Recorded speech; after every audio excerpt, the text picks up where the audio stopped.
മലപ്പുറം തിരുനാവായയിൽ പട്ടാപ്പകൽ മസ്ജിദിൽ കവർച്ച. സലഫി മസ്ജിദിന്റെ ഓഫീസിൽ സൂക്ഷിച്ചിരുന്ന 3.25 ലക്ഷം രൂപ കവർന്നു. ദൃശ്യങ്ങൾ കാണാം.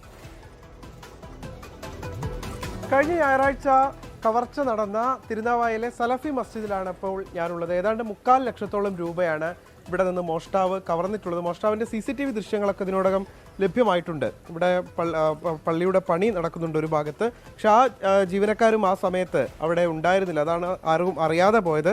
എന്തായാലും മോഷണം എവിടെ വെച്ചാണ് മോഷണം നടത്തിയതെന്ന് നമുക്ക് കാണാം. ഈ പള്ളിക്ക് ഉള്ളിലേക്ക് പ്രവേശിച്ച് ഇതിൻ്റെ ഉള്ളിൽ തന്നെ ഈ ആളുകളുടെ വേതനം നൽകുന്നതിനും ഒക്കെ വേണ്ടി സ്വരൂപിച്ചു വെച്ചിരുന്ന പണമാണ് കവർച്ച ചെയ്യപ്പെട്ടിട്ടുള്ളത്. ഇതിൻ്റെ ഉള്ളിലുള്ള ഒരു മുറി ഇത് തുറന്നുകൊണ്ട് ഇവിടെ ഉണ്ടായിരുന്ന ഈ അലമാര തുറന്ന് അതിനകത്ത് വെച്ച പണമാണ് ഈ മോഷ്ടാവ് കവരുന്ന സാഹചര്യം ഉണ്ടായത്. ഏതാണ്ട് 3.25 ലക്ഷം രൂപ നഷ്ടമായിട്ടുണ്ട്. ഈ പള്ളിയിലെ ജീവനക്കാർക്ക് വേതനം നൽകുന്നതിനും മറ്റു കാര്യങ്ങൾക്കുമൊക്കെയായി നാട്ടുകാർ നൽകി പോരുന്ന ഒരു തുകയാണ്. അത് അത്രമേൽ ആ പ്രയാസം ഇവിടെയുള്ള ആളുകൾക്ക് ഉണ്ടാക്കിയിട്ടുണ്ട്. എന്തായാലും അധികം വൈകാതെ തന്നെ മോഷ്ടാവിനെ പിടികൂടാൻ കഴിയുമെന്നുള്ളൊരു പ്രതീക്ഷയാണ് എല്ലാവരും പങ്കുവെക്കുന്നത്. ഉച്ചക്കത്തെ നമസ്കാരത്തിന് പള്ളിയിലെ ഈ ചാർജുള്ള ഇമാമ് ബാങ്ക് കൊടുക്കാൻ വന്നപ്പോഴാണ് 2 പൂട്ടും പൊട്ടിച്ച നിലയിൽ കാണുന്ന വാതിലില്ല. അപ്പോൾ അദ്ദേഹം അപ്പോൾ ഇത് പിന്നെ നമസ്കരിക്കാൻ വന്നവർ ഫോൺ വിളിച്ച് വരാറിട്ട് ഞങ്ങളൊക്കെ എല്ലാവരും ഇവിടെ എത്തി വാതിൽ തുറന്നു നോക്കിയപ്പോൾ അലമാറയിലുള്ളത് മുഴുവൻ കംപ്ലീറ്റ് വലിച്ചിട്ടിട്ടുണ്ട്. പണം വെച്ചിരുന്ന പിന്നെ കവറുകളൊക്കെ കാലിയായി. അപ്പോഴാണ് മനസ്സിലായത് കള്ളം കയറിയിട്ട്. അപ്പോൾ ഞങ്ങൾ പുറത്തത്തെ വാതിൽ സാധാരണ അടയ്ക്കാറില്ല. അത് പിന്നെ ആൾക്കാർ പലരും യാത്രക്കാരൊക്കെ വന്ന് പ്രാർത്ഥന നടത്തി പോണ സ്ഥലമായതുകൊണ്ട്, കാരണം ഒരുപാട് ആൾക്കാർ വാഹനം സൈഡാക്കിയിട്ട് പ്രാർത്ഥനകൾ നടത്തി പോകണ ഒരു പള്ളി. അപ്പോൾ ഞങ്ങൾ സാധാരണ വാതിൽ അടക്കാറില്ല. അടക്കിയിരുന്ന ഇത് സംഭവിക്കുന്നുണ്ടായിരുന്നില്ല.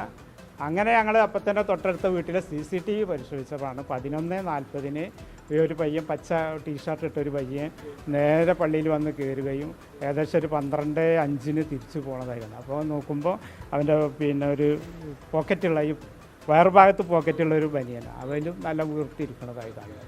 ഞങ്ങൾക്ക് പറയാനുള്ളത് ഞങ്ങൾ ക്യാഷ് തിരിച്ച് കിട്ടണം.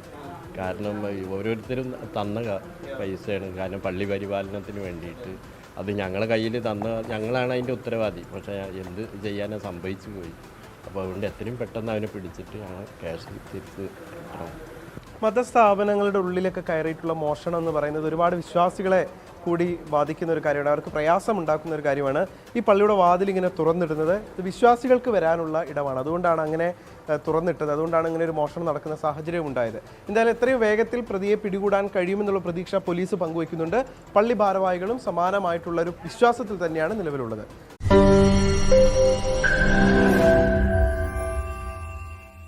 ലോകത്തെവിടെയായാലും ഏത് സമയത്തും 24 വാർത്തകളും ഓഗ്മെന്റഡ് റിയാലിറ്റി പാക്കേജുകളും എക്സ്പ്ലെയിനറുകളും വിശദമായി കാണാൻ ഞങ്ങളുടെ YouTube ചാനൽ നിങ്ങൾക്ക് സബ്സ്ക്രൈബ് ചെയ്യാം.